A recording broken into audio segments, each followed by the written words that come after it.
네, 안녕하십니까. 토마토 투자자문의 유성치입니다. 자, 오늘 시장 급등락이 5장에 일어났었는데요. 특히 코타 시장하고 일부 업종군들의 변동성이 상당히 심했습니다. 오늘 시장 한 줄 평을 한마디로 제가 말씀을 드리자면요. 속도 조절이 필요한 코스닥으로 잡아봤습니다. 물론 이제 막판에 상당한 변동성이 일어났는데요. 어느 정도 어제부터 오늘 구간에서 예측이 좀 됐던 부분이고요. 왜 이런 현상이 일어나고 앞으로 코타 시장이 이제 속도 조절에 들어간다면 향후에 이제 주도주는 이제 어떤 식으로 또 변화될 것인지에 대해서도 오늘 시장을 통해서 한번 살펴보도록 하겠습니다.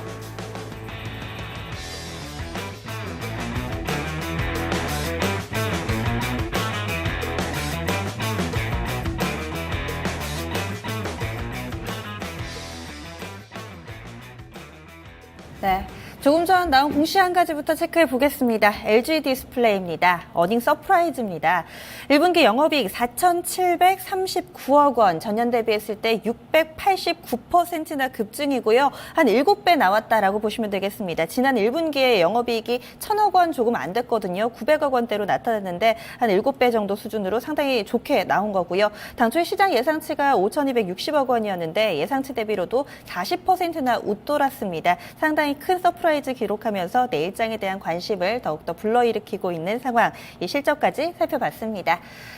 집중 골든타임의 마지막 코너죠. 끝내주는 전략 시간입니다. 오늘 많은 분들이 놀란 가슴을 쓸어내리면서 그 어느 때보다도 힘든 하루를 보내셨을 것 같은데요. 오늘 코스닥이 많은 분들을 들었다 놨다 했죠. 이 시간 조금 더 자세하게 분석해 보도록 하겠습니다. 오늘 토마토 투자자문 유성치 운영역 모셨습니다. 안녕하세요. 네, 안녕하세요. 반갑습니다. 네. 운영형 님도 뭔가 오늘 약간 홀쭉하신 것 같고, 초췌하신 것 같고, 네, 아무래도 시장 참가자 중에 한 명이시니까 오늘 변동성이 좀 당황스럽기는 마찬가지셨을 것 같아요. 저도 보통 포트를 구성할 때 한 대형주를 한 절반 정도 하고요. 그 다음에 개별주 쪽을 또 한 절반 정도 하거든요.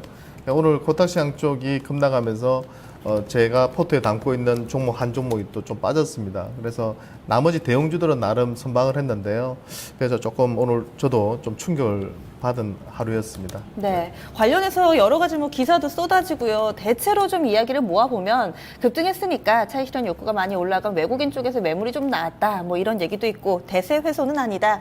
이런 짤막짤막한 코멘트들 많은데 아직까지 속 시원한 답변은 좀 못 들은 것 같아요. 오늘 좀 자세하게 분석을 해주셔야 될 것 같습니다. 원인은 어떻게 보세요? 일단 너무 많이 올랐어요. 기본적으로. 그러니까 일부에서 나왔던 이야기도 맞고, 그리고 기술적으로 보더라도 이격도라든지 여러 가지 포인트들을 체크를 해보면 가열 징후가 좀 나타났습니다. 보통 제 경험상으로 봤을 때 20일 이격이 한 105 이상 시장이 오르게 되면 대부분 다 되돌림을 주거든요. 근데 거의 지금 코타 시장 같은 경우에는 지금 106에서 107 정도까지 올랐어요. 물론 정말 하반기 때 정말 가열권에 들어갈 때는 110 이상 간 적도 있지만 대체적으로는 110을 넘기는 쉽지가 않거든요. 그래서 105에서 한 110 사이 정도에서는 단기 고점을 만드는 경우가 많은데요. 그러면 이 조정이 이제 끝난 조정이냐고 물으신다면 저는 끝나기 위한 조정이 아니라 어느 정도의 가격 조정과 기한 조정을 거칠 수밖에 없을 것 같아요. 오늘 또 5% 이상 급락하다 낙폭을 크게 줄이긴 했지만 고가권에서 저렇게 큰 봉이 나온다는 것 자체가 그것은 상당히 리스크한 징후거든요. 그러니까 보통은 저렇게 하다가 그 다음날 또 오르기도 하지만 오르다가 또 계속해서 고점을 만들면서 옆으로 기거나 또는 횡보하다가 추락하는 경우도 많거든요. 근데 그런 기간 조정과 가격 조정이 들어왔을 때 이것이 끝난 거냐고 물으신다면 저는 아니라고 판단해요. 이번에는 바이오나 이제 화장품 쪽이 주도를 했잖아요. 근데 이번에는 아마도 실적까지도 겸비된 기업들이 쉬어간 기업들이 많거든요. 그런 쪽 기업들이 또 바톤을 이어받아서 그 공백을 메꿔주는 방향으로 갈 걸로 보이고요. 실제로 바이오 쪽 예를 들자면 아모레퍼시픽 같은 경우도 올해 예상 영업이익이 한 5,500억 정도 되거든요. 근데 지금 시가총액이 22조란 말이에요. 화장품주 대표적인 기업으로. 코스맥스 같은 기업도 제가 계산해 보니까 퍼가 거의 한 50배 수준이더라고요. 그렇게 본다면 오를 만큼 오른 거죠. 그래서 여기서는 이제 수급적인 논리가 더 오를 수도 있겠지만 매수하지 않은 분들이 접근하기에는 상당히 어려운 구간이었고 오히려 저는 이런 하락이 주도주 전환의 계기가 될 거로 판단하기 때문에 그동안 좀 소외를 받았던 분들이 또 웃을 수 있는 그런 구간이 이제는 또 들어오지 않을까. 실적에 충실해서 투자하신 분들 있잖아요. 그런 분들이 아마 이제는 좀 대접을 받는 구간이 또 올 거라고 생각이 듭니다. 네. 역시 또 시장 얘기가 될 것 같은데요. 두 번째 질문 드리고 싶은 거는 이제 코스닥 관련된 이야기입니다. 지금 뭐 오늘 뭐 이제 기사들 보다 보니까 이제 그런 재미있는 얘기가 있더라고요. 정부가 돈을 풀긴 풀었는데 글로벌하게요.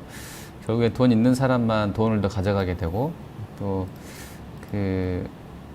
디플레 시대, 뭐 저금리 시대에는 뭐 리스크 테이킹을 해야 결국엔 돈을 벌게 되는데 없는 사람들이 이런 저금리 디플레가 온다고 해서 뭐 돈을 더 모아서 주식 투자하기는 힘들 것이고 양극화가 더 심해진다는 얘기도 나옵니다. 그리고 이제 한국 예를 들면 주식도 없고 집도 없는 사람들은 더 이런 집값 올라가고 주식만 올라가면 자기 생활은 더 팍팍해지고 있는데 더 상대적으로 소외감을 느낄 수 있다. 그래서 심리적으로도 그런 서민층은 더 힘들어지는 삶이 될 거다라는 그런 약간 비관론도 있더라고요. 그리고 유로존에서 이제 의미 있는 변화가 나왔는데요.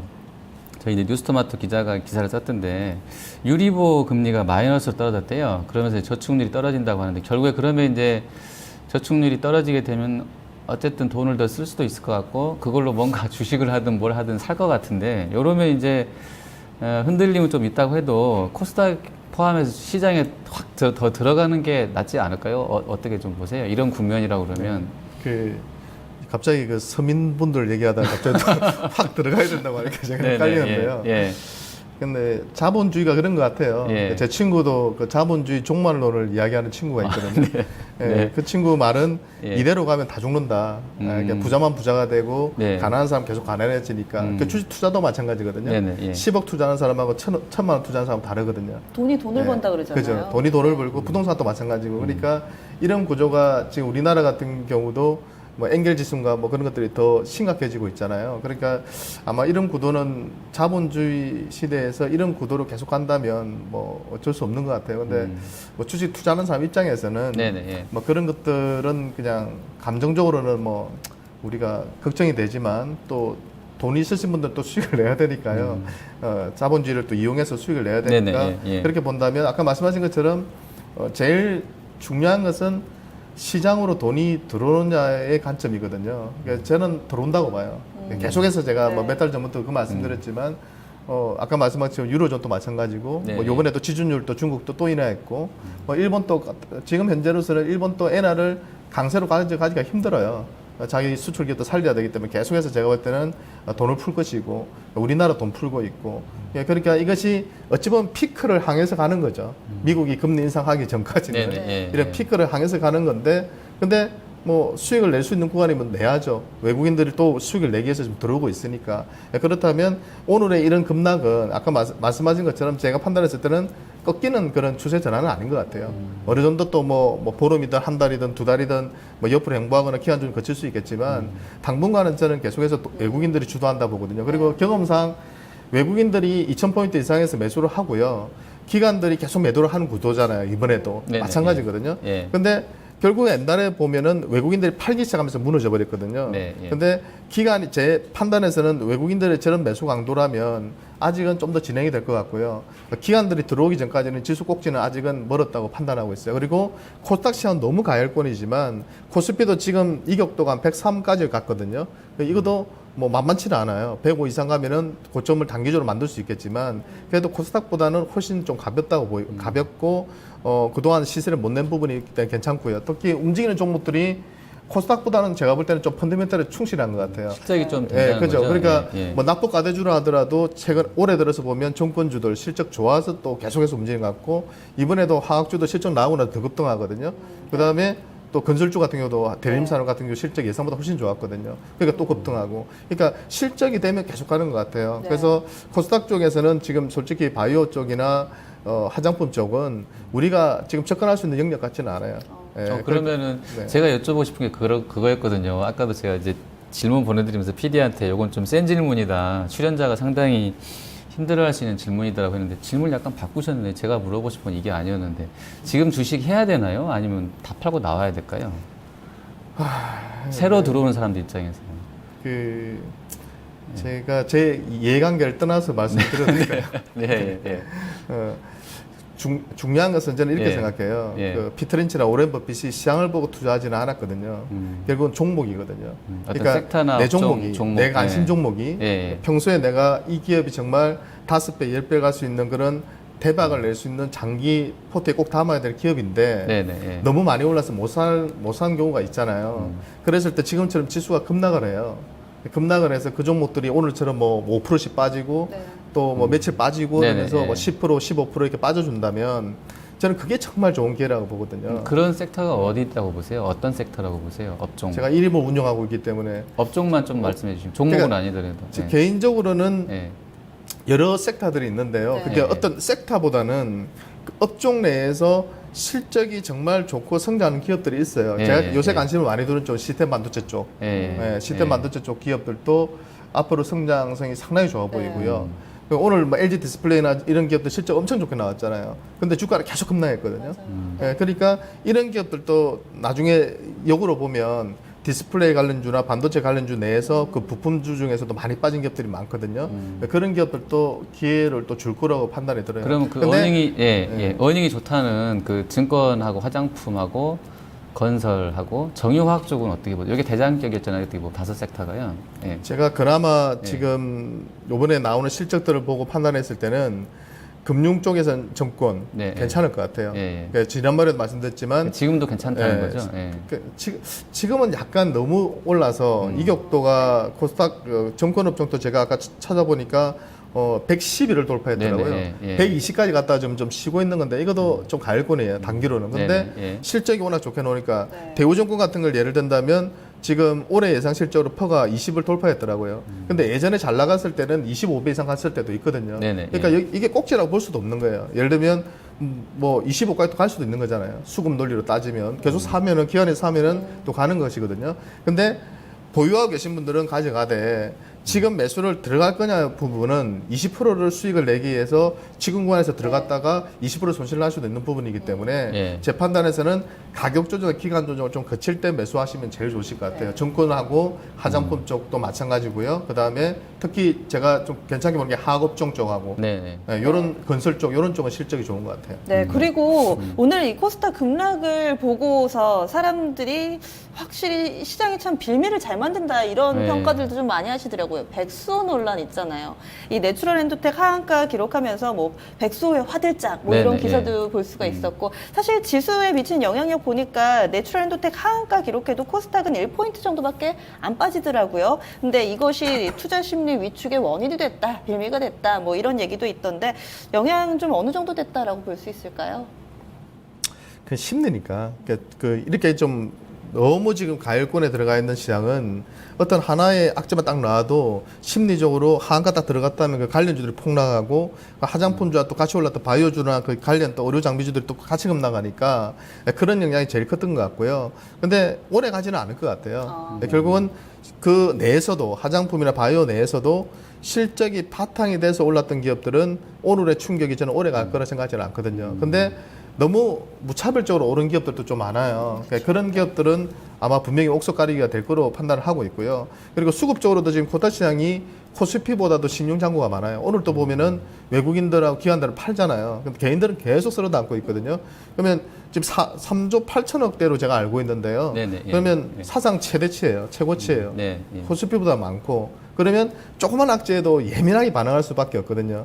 여윳돈으로 투자하는 사람하고 빌린 돈으로 투자하는 사람의 심리는 완전히 다르거든요. 그러니까 조그만 악재에도 가민하게 반응할 수밖에 없죠. 그러니까 코스닥 쪽을 투자하신 분들도 너무 예민하게 반응하는 종목들보다는요. 오늘과 같이 급락하는 장에서 강하게 버티는 종목군들이 차기 주도주가 될 가능성이 상당히 높거든요. 밑꼬리를 강하게 빨리 달아준다든지 내일장 이후로 치고 나간다든지 네네, 예. 그런 기업 위주로 관심을 좀 두시면 좋으실 것 같아요. 그리고 지금 이격도도 뭐 얘기를 많이 해주시고 또 꽤 오랜 기간 코스닥이 올랐다라고 얘기를 해주셨는데 과거의 기간과 좀 대비를 했을 때 코스닥이 이렇게 좀 단계 올랐던 적이 없나요? 네, 한번 도표를 보시면서 제가 좀 설명을 드려보면요.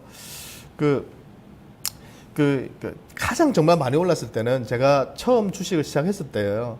1990 후반대 그때 제가 주식을 시작했었거든요. 그때가 김대중 정부 시절이었고요. 그때 시장이 정말 엄청 올랐습니다. 2,834요. 619포인트대에서 2,834니까 뭐 한 4배 이상 올랐던 거고요. 16개월 동안에 한 1년 반도 안 된 기간에 저렇게 4배 이상 올랐으니까 그때 당시에 매매하신 분들은 아실 거예요. 눈 뜨고 일어나면 상한가, 눈 뜨고 일어나면 상한가 허 했거든요. 의원님은 경험하셨어요? 네. 저는 이 시장을 모르거든요. 뭐 새로운 저도 기술, 지점에 있었습니다. 핸드소프트, 예, 하늘과 컴퓨터부터 시작해서 그때는 그냥 벤처하면 다 같이 그냥 급등하던 시절이었거든요. 네. 저도 그때 버릇을 잘못 들었어요. 예, 그때 이때 제가 주식 투자의 습관을 잘못 들여가지고요. 네. 한 5년 정도를 정말 고생을 많이 했고요. 계속 저 투기적인 매매를 하다가 이래서는 안 되겠다 싶어서 그때부터 좀 그 펀더멘탈이나 기본적 분석을 좀 돌아서는 계기가 됐는데요. 아마 이 시절에는 대부분의 사람들이 기업 가치 보고 뭐 투자하기보다는 그냥 지르는 그런 장이었던 것 같아요. 안 하면 바보 소리 듣는 뭐 같이 투자한다 이러면 지금이랑 약간 비슷한 것 같지 않으세요? 지금 또 비슷하긴 한데 네. 그래도 예전보다는 가치 투자 문화가 많이 자리 잡은 것 네, 같아요. 예. 실제로 그런 펀드들이 수익도 잘 내고 있는 것 같고요. 2차 때는 노무현 정권 시절에 한 1년 동안에 380에서 754포인트 올랐던 그 한 100% 정도 올랐던 그 구간이고요. 그다음에 지금 이제 작년 1월부터 지금까지 보면은 한 16개월 동안에 많이 오르진 않았죠. 근데 40% 정도 올랐는데 좀 특징은 오르는 종목은 정말 많이 올랐어요. 안 오르는 종목은 거의 움직이지 뭐 빠지거나 오히려 더 급락했고요. 그래서 지수 자체로 볼 때는 많이 안 오르는 것 같지만 종목별로 보면은 뭐 화장품, 바이오 관련해서 특히 소비재 쪽 이런 기업들 위주로 해서는 정말 급등하는 그런 양상이 전개되고 있는데요. 지금은 상승률로 비교할 건 아닌 것 같아요. 예전에 그 벤처 시절 그러니까 김대중 정권 시절하고 그래서 저는 기간으로 본다면 코타시 16개월 동안 오른 건 사실이거든요. 그래서 어느 정도 기간 조정은 필요한 자리까지는 왔다고 판단이 들어요. 그리고 각도나 이격을 받았을 때도 숨고르기를 하고 눌림목 기간 조정 좀 거친 이후에 가야지 그 2차 랠리가 훨씬 더 또 강하게 연출이 될 걸로 판단하고 있습니다. 네. 네. 자, 그러면 자, 내일장 전망하고요. 바로 한판 승부수까지 좀 같이 띄워주시죠. 네. 네, 일단 당분간 코타 시장은 숨고르기가 예상이 돼요. 제 경험상 저 정도의 큰 원봉을 만들고 밑골이 달았다고 치더라도 그대로 돌리기는 쉽지가 않을 것 같고요. 가격 조정이나 기간 조정이 일부 수반될 걸로 판단됩니다. 그래서 급등주에 대해서 추격 매수는 이제부터 좀 자제를 해주셔야 될 것 같고요. 오히려 이제 실적 개선되는 그런 기업들로 포트를 많이 오른쪽은 약간 줄이시고요. 한 절반 정도 줄이시고 안 올랐던 기업으로 좀 교체 매매하시고 또 현금을 한 20, 30% 정도 유지하실 필요가 있어 보여요. 네, 너무 지금 그동안 주식 90% 이상을 보통 하셨을 건데 지금은 현금을 일부는 마련해서 기다려 볼 필요도 있다. 이렇게 말씀 좀 드리고요. 오히려 하이닉스나 LG 디스플레이나 뭐 삼성전자나 그동안 좀 쉬었던 기업들 있잖아요. 그 외의 기업들도 마찬가지인데 뭐 그런 쪽이 오히려 나을 수도 있을 것 같아요. 네이버 같은 기업들. 이런 기업들이 오히려 슬금슬금 수급이 올라오거든요. 예, 그런 쪽으로 다음 관심을 두보시고요. 자동차 쪽도 마찬가지고. 그다음에 내일은 역발상적으로 저는 공포를 좀 사라고 말씀드리고 싶어요. 단지 트레이딩 관점으로 좀 접근을 하시면 좋겠는데요. 1분기 실적이 상당히 좋아지는 기업들이 몇 개가 있어요. 네, 그 중에서도 아모텍이나 KH바텍 같은 기업들은 갤럭시 S6 수혜 줄어서 아마 1분기 실적, 특히 2분기까지는 실적이 상당히 좋아지는 기업이거든요. 네네. 네, 그렇게 본다면 내일부터 오늘 급락이 들어왔는데 어제 오늘 급락이 들어왔는데 내일부터 분할 매수에 들어간다면 충분히 가격 메리트가 있는 구간이라 보이고요. 수익률은 한 10% 내외 정도로 잡으시고 접근하신다면 내일장 충분히 한판 승부가 될 기업 같습니다. 네, 오늘장도 삼성전자, SK 하이닉스 등 IT주들 시장 대비 선방을 했는데 약간의 좀 힌트가 됐던 것 같습니다. 내일장 IT 부품주 눈여겨볼게요. 고맙습니다. 네, 감사합니다.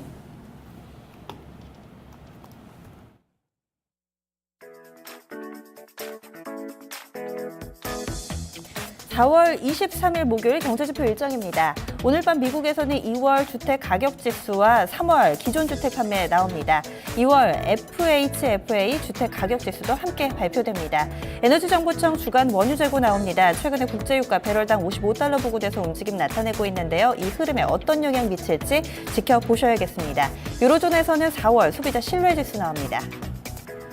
내일장 아시아 증시 경제지표 보겠습니다. 내일 우리나라에서는 1분기 국민 총생산 GDP 나옵니다. 일본에서는 4월 제조업 PMI 발표되고요. 중국 쪽에서 오전 10시 구간입니다. 4월 HSBC 제조업 PMI 잠정치 나오는데요. 전월 대비 약간은 줄어들었을 것으로 판단되고 있습니다. 내일장도 실적 발표는 이어집니다. 무엇보다도 현대차의 실적에 관심이 모아지고 있는데요. 영업이익 예상치 1조 6천억 원대로 전망되고 있습니다. 이어서 SK하이닉스도 실적 내놓습니다. 예상치 1조 5천억 원가량 영업이익 전망되고 있습니다. 이 밖에도 삼성물산, KTNG, LG하우시스, 대교, 삼성정밀화학, 안랩, S1 등이 실적을 내놓습니다. 추가 상장 일정 보겠습니다. 제우스는 주식 배당 물량을, 셀트리온과 SGA는 전화사채 물량 추가 상장했습니다. LTS와 알루코는 신주 인수권 행사 물량 추가 상장했고요. 아비코전자, 사파이어 테크놀로지, 스톡옵션 물량 추가 상장합니다.